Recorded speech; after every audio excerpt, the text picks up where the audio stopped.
get off on 54 because I saw the computer writer.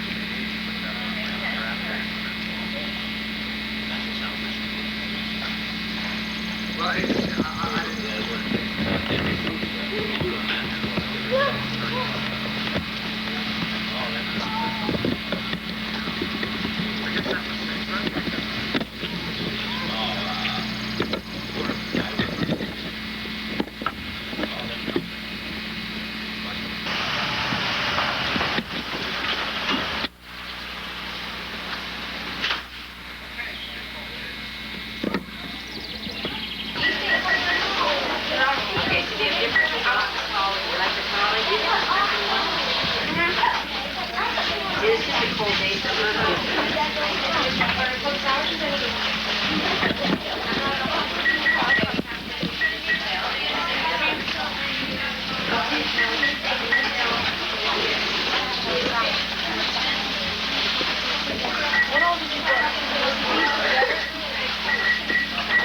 great. Some of these parts are fun.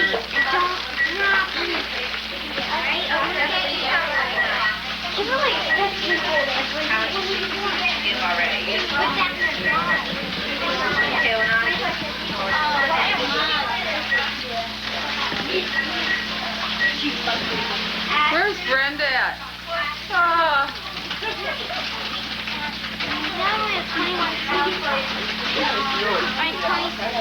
Mrs. Barron. Hi, Mrs. Keenly. Hi, Mrs. Barron. I can't spot this handle. The fence behind you, Miss Keenly. See ya.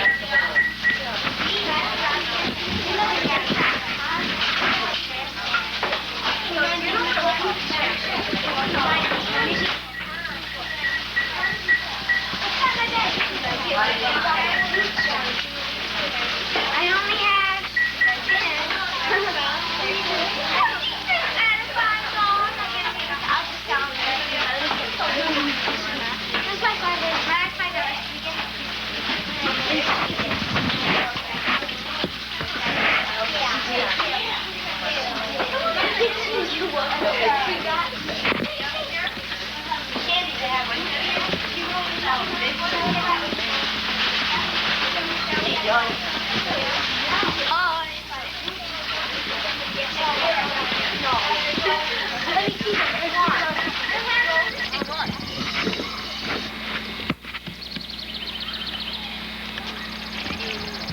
'Cause my secret card.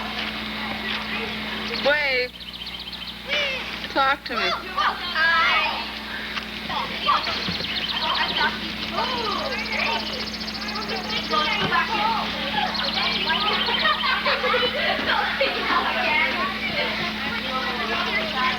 Very hot. Are they hot? It's so hot. Sit here with me. No way, I'm still eating.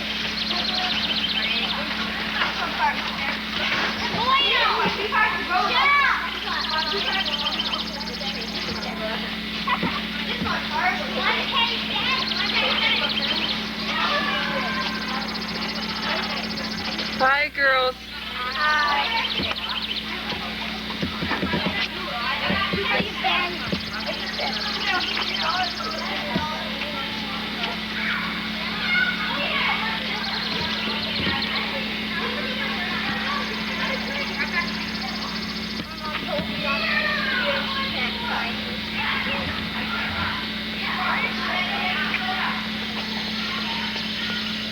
Don't bump me down, wait.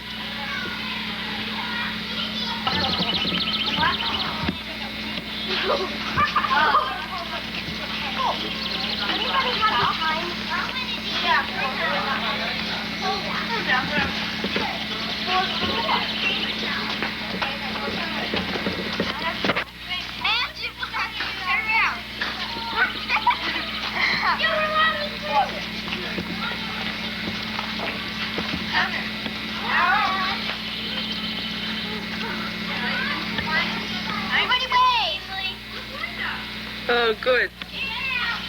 Speak to me. Hi. Hi. Hi, Miss Keenly. Rachel, watch your stuff. Huh?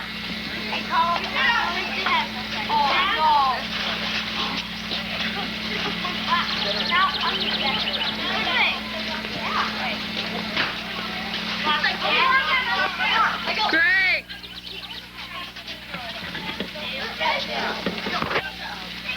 Come on, guys, wave to me. Tara just walked in front.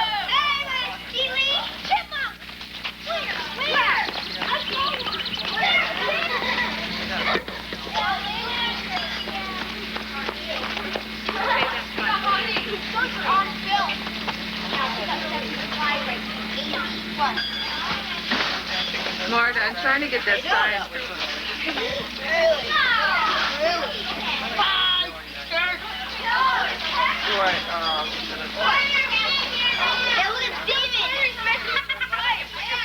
Back in the bag now. Look at Steven, and look where he lives.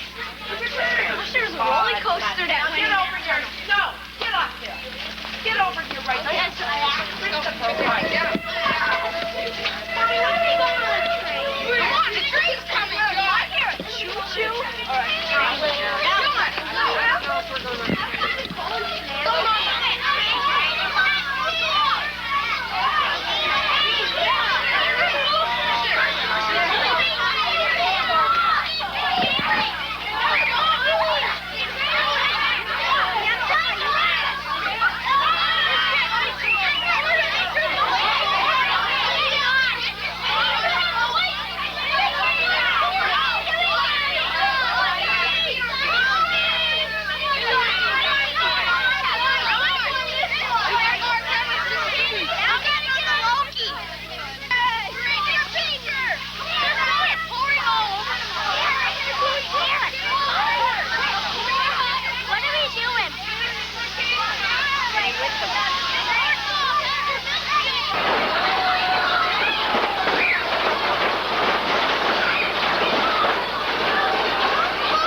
Feet. All you see exposed there is just a little bit of the bottom pole, about 3 feet of it. From that rock there, what we call the bottom rock, back to that next light bulb, makes it a thickness of 48 feet right here. Now, just a couple of miles west of here, the same vein of coal has been known to go way over 200 feet in thickness. It will go east and west for 40 miles. Up it will go 400 feet at that pitch to the surface. Down it will go 2,000 feet underneath the town of Ashland. It will base it. Then it will come back up again on the next mine to the north of us. Now, this mine was originally owned by the Philadelphia and Reading Coal, and all the veins of coal in here off one opening. As I move the cars in slow, you can look around the corner there, the old West Mammoth gangway. That's closed, just like this section was closed before it was open as a tourist attraction. I'll move the cars in slow, and then you can have a look.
With the last chute, it will go up the last chute, sweep the working face, come back down and go out that heading, and eventually that air will make its way to the top of the mountain.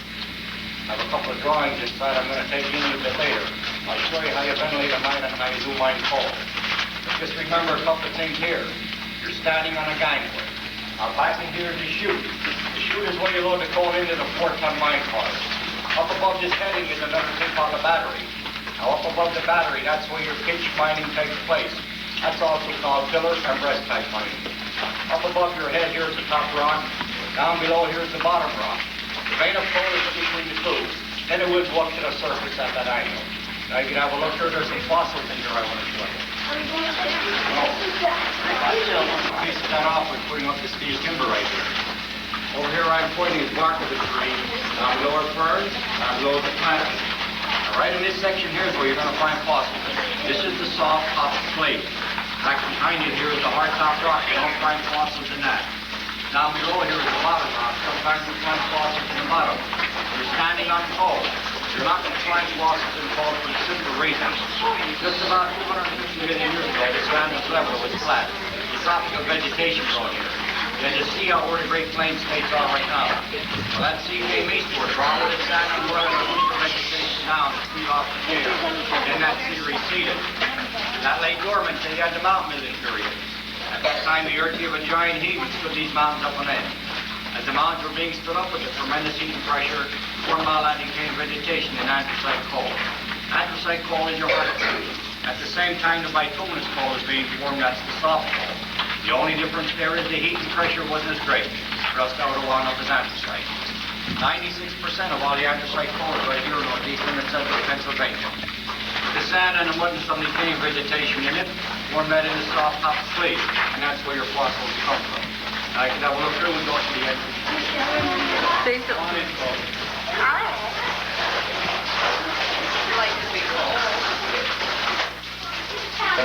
That's called sulfur, iron oxide. That's caused by the water seeping into the mine. And I'm going to get ahead of you and I'm going to take you into the board. Fine, you guys back up and everybody gets in. Okay, right here's the mine entrance right put on the command. As we're coming in, you're coming in south. Where you saw timber, that was a vein of coal. Where you didn't see timber, that's solid rock like here. You don't need timber. And then our first stop is the Mammoth vein, this vein here. And from the Mammoth, we come into where we are right now, the Buck Mountain vein. That's that vein right here, and that's where I'm going to take you next. Now, you're 1/4 of a mile in the mountain. You're 400 feet underneath the mountain. Those gouges you see on the print here, they're caused by strip mining. There's a federal law today, you cannot let the holes in the ground, you must backfill them and reclaim them. All those stripes, black stripes in this board represent a vein of coal. You pass every one as we're coming in. You're allowed to go from the south side of this mountain, go down underneath the town of Ashland and Basin, and every one will come back up again on the next mountain to the north of us. Now, in anthracite mining, you have 3 types of mines. You have drift and tunnel, which are flat. We come in tunnel. Then you have shaft mining, which stands straight as this board. Then you have slope mining. You follow the vein of coal down. Now, this Buck Mountain vein here, this was the original opening of the mine. With that gangway there was a drift type mine. They came from the east end of the mountain out here. They came in here 3/4 of a mile. They took their workings up to the surface. When that was completed, they backed up. Then they tunneled from the Buck Mountain vein back into the Mammoth. Now, when they hit the Mammoth vein, they had that much coal, they couldn't get it out that end fast enough with the mules and the mine cars on a single track. It was too long for haulage. So they extended the tunnel from the Mammoth to the outside. The mules would make up small trains on the inside, take it to the outside to make up one long train. Now, that's the idea for that steam locomotive out there. You pick up that long train of coal, go around to the east end of the mountain where the breaker was. You dump the coal into the breaker, and the breaker is where you prepare the coal for market. I'm going to come over here and show you how you mine coal. Come over a little bit closer. This is the first working breast that air is going to go up. That breast is 30 foot wide. The box that holds your coal is 24 foot wide. You have a 3-foot manway in each side of that box. When I talk about a manway, what I'm saying is you make yourself a ladder to go up and down your workings each day. This is your manway, the yellow part here, both sides. Now, the inside manway here is the way the 2 men go up to the workings each day. That's the way the air will go up. That's what we call the upcast manway. The upcast manway sweep the working face from down the downcast manway into the next heading, into the next working breast. Then the air will go up, sweep the working face, come back down into the next heading. Now, that's the way that air will circulate until eventually that air will make its way to the top of the mountain.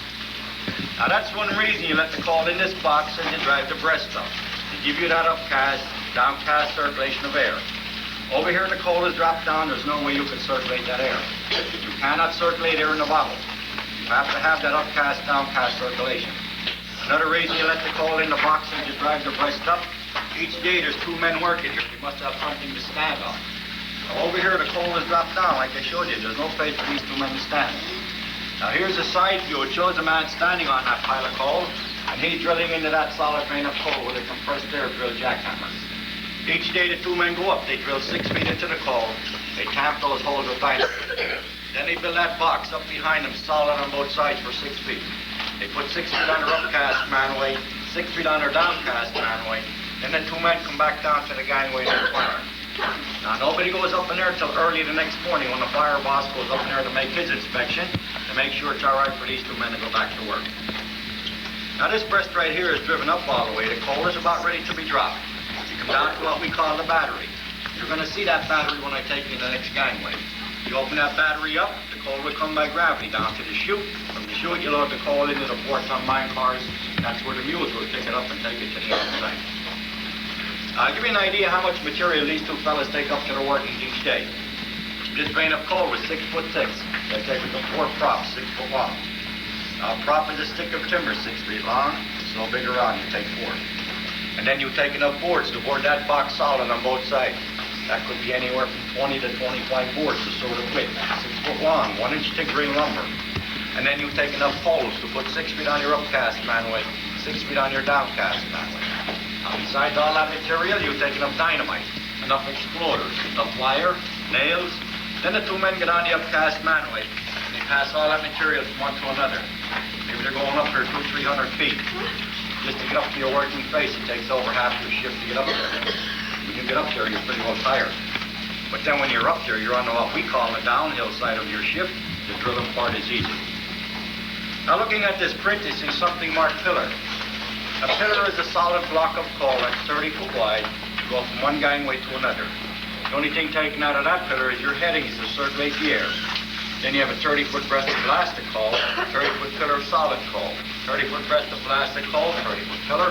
Now that's the way you're going to find it, all the way into the end of the company gangway line. These breasts here, they've been driven up at various stages all the way in. Now the reason you let a pillar in between each working breast, you need something else to help hold the top of the mountain. Timber alone will not do it. You have to have that pillar of coal in between. Now once your gangway is driven in all the way, your breasts are driven up, your coal is dropped down. That's what we call first mining. Now 50% of your coal is left back in these pillars. Then you go into what we call second mining, robbing the pillars. You take each one of these back out. That's the most dangerous job in a mine. That's the last procedure of mining. I'll save that for the last one. I'll show you what happens when you take too many of these pillars out. What I have in my hand here, this is what we call a safety light. Because in anthracite mining, there's 2 types of gases you've got to be concerned about. One type of gas is methane gas, comes from coal. It's lighter than air. It mixes with a certain amount of oxygen that's highly explosive. Test for methane gas in your workings, you lower the flame on your light. Now, being that it is lighter than air, you take your safety light, you put it slowly to the top of your workings, because that's where it's going to be. Now, if you have methane gas in your workings, the gas will come in the top of the light, come down light within the light as a blue flame, and roll around in there. Now, the reason you don't have an explosion is the construction in the top of the lamp. Now, in here, you have 2 metal cone-shaped screens called gauzes. One fits inside of the other. They're precision made. And there's so many holes per square inch to each gauze. Now, what happens as the gas is burning within the light? These 2 screens in here dissipate that heat. It breaks it up and spreads it out. That way, they only let a little bit of the heat come on the outside, and that prevents you from having an explosion. The other type of gas is black damp. Black damp is air without oxygen. That's heavy, it hangs low. Check for black damp in your workings, you take your safety light and you lower it. Now if you have black damp in your workings, this light will flicker or it will go out. Now all this material I just told you about, these 2 men take up to the workings each day.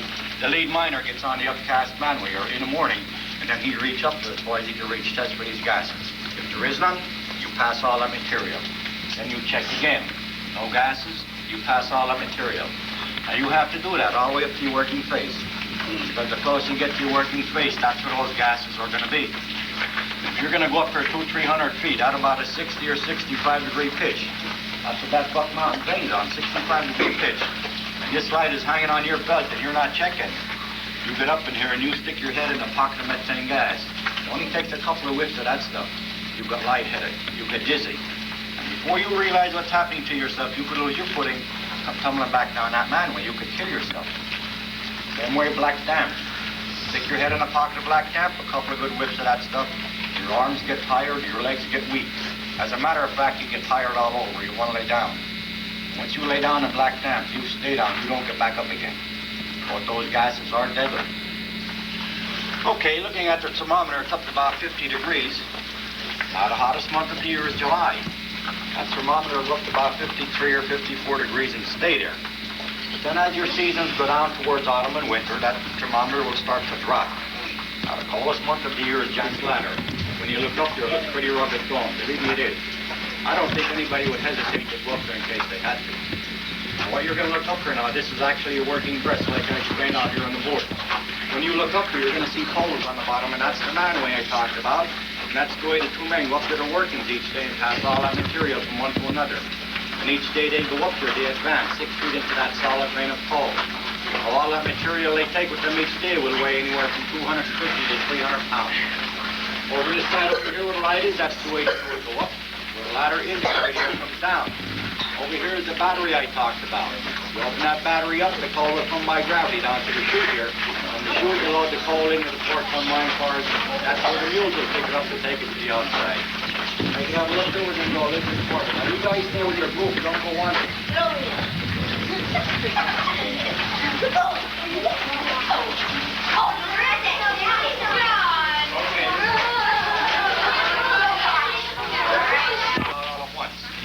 Once you take that pillar of coal out, you have to load that coal as quickly and as fast as you can.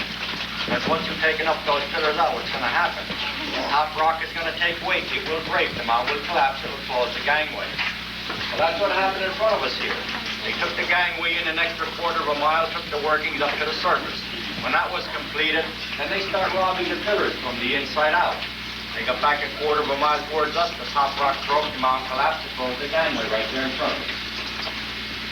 Now, what you're looking at here is a standard 4-ton mine car. If this was a working mine, it would be dry, dirty, and dusty in here. The man standing on that platform working fresh coal into that car, oftentimes he couldn't see when that car coal was full, even with the type of light I have on. The dust and the dirt would be flying around and be that thick. He'd sit on that platform there and dangle his feet down, let him know when that car was full. Then he's breathing all that dust and dirt, and that's where your black lung comes from. All these numbers and initials are on that chalkboard there, they're from daily mine inspections. Each day before anybody comes into this mine, I come in. I check for gases. I check the top, the bottom, the timber, the lights, the rails, anything pertaining to safety. When it's to my satisfaction at each station, and we have 4, I will put the month, the date, the year, my initial behind it. And that's recorded in the mine report book in our office, and that's there for the state. Electricity around this area the last couple of years because of a mine fire that's been burning underneath that town for the last 26 years. And that town is called Centralia. Now, the government appropriated $42 million to relocate those families and also to try down that mine fire. The first time they tried down it, they used fly ash, which is a fine ash pumped under pressure into the fire to try to smother it. Second time they tried down it, they used water. They tried to flood that fire with water. Both times they were unsuccessful. That mine fire is still burning today. Now, at one time there was 400 families living in Centralia. Today there's 30. There's still 30 families living there on top of that mine fire. You see that white obstacle on the top of the mountain over there? That's their church steeple. Any questions about Centralia? How do you get up there? Route 61. Here's a question. It's the Ashland State Hospital, formerly known as the Miners Hospital. Oh, sorry, it was a hospital. Those mountains over there are called the Broad Mountains, for the simple reason they are 2 miles wide. And on top of that mountain is Interstate 81, which runs north all the way to Canada and south to Tennessee. What you see down here is an old-time bootleg coal hole. Years ago during the Depression, when all the breakers and collieries shut down and the miners were out of work, they had to earn a living for themselves. So what they would do, they would get their picks and shovels or whatever other kind of tools they had, come up to the mountains and dig for a vein of coal. Now once they found that vein of coal, they would come up with the hole like you see here. What would take place here is one miner would be down inside that hole, working that vein of coal. As he's digging that coal, he's loading it into that 25-gallon steel drum. Now when that drum was full, he would come up to the surface, and he would wind it up on that wheel you see there, which we call a windlass. After that was accomplished, he would sit down and crack it, size it, and bag it. Then he would carry it to the town of Ashland to try to sell for $5 a ton. Now what he couldn't sell, he put in his own home for cooking or heating or what have you. But it was still illegal. That's why it's called a bootleg hole. And these large companies that owned this land were getting sick and tired of these miners stealing their coal. So what they did, they hired detectives or policemen to try to apprehend these miners. Now the first thing these policemen and detectives did, if they could get the miner out of that hole and apprehend them, was blast that hole shut. Then they would haul them off to the magistrate and impose a $5 fine against them. If they couldn't pay that fine, then they would stick them in jail overnight. You're setting the dig off. And you load them holes of dynamite and you blast it. Your next step is remove the overburden, which is the third rock above the coal. This is the mammoth vein back here, the largest vein of coal in the air on the site field. Right up here is about 60 feet in width. But only a few miles west of here, the same vein of coal has been known of over 200 feet in width. Now that rock wall you see up there, we call that your bottom rock. So from your bottom rock, you have 60 feet of coal and then, of course, the overburden. After they got to the coal, they'd haul it into the breakers whatever means possible. The old train or a train like this.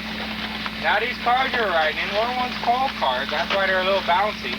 There's no shocks under these things like a regular car. And that steam engine up there is 62 years old and weighs 30 tons. It was built in 1926 by Vulcan Iron Works in Wilkes-Barre, after which he went to work for a contractor near Hazel for 28 years. It is estimated mileage-wise to have gone around the world 2.5 times so far, which is quite a bit of mileage. Now in a strip mine like this, before they were allowed to start digging, the contractor that intended to do the job had to post a bond on each and every acre of ground they intended digging up to ensure backfilling. Well, the price of the bonds weren't that much. When they were done digging the coal, instead of backfilling, they simply forfeited them bonds and went about their way. That's why a lot of these holes are left open like this today. Now, if you look to the east over there, you follow that mountain down, you'll see where it notches out. A big grassy patch growed up in the middle of it. That's also the Mammoth Vein. All your veins of coal run east and west. So you'll notice one thing about that strip mine over there is that it's been backfilled. It's backfilled for the simple reason the price of the bonds are a lot higher today than they were years ago. So now when they're done digging the coal, they're starting to have to backfill these holes. Maybe someday they'll look like mountains again. Way out the head of this valley, you can see it, that town's called Shenandoah. Now Shenandoah, like Centralia, had a mine fire. That one there cost $30 million to put out for the simple reason they could dig it out. They had to dig 400 feet down to smoldering rock and coal to your water level. 650 feet in width. 9 people. No, I can't. Come on, get it on. Right. Boy, they really do. We have a blue one. Victor has a blue one up there even. My goodness. Hi, Mrs. Keenly. GRPV. GRPV. We are PV. You guys all cheered out. Well, you didn't say cheer. You said we got to cheer. 1, 2, 3. Okay. All right. Well, I'm just here. Oh, I have to. I'm not there. Besides, Darren, I'm going to go with him. She stayed back. I'm the only brave girl that picked him. Yeah, that's whatever. You had to get yours.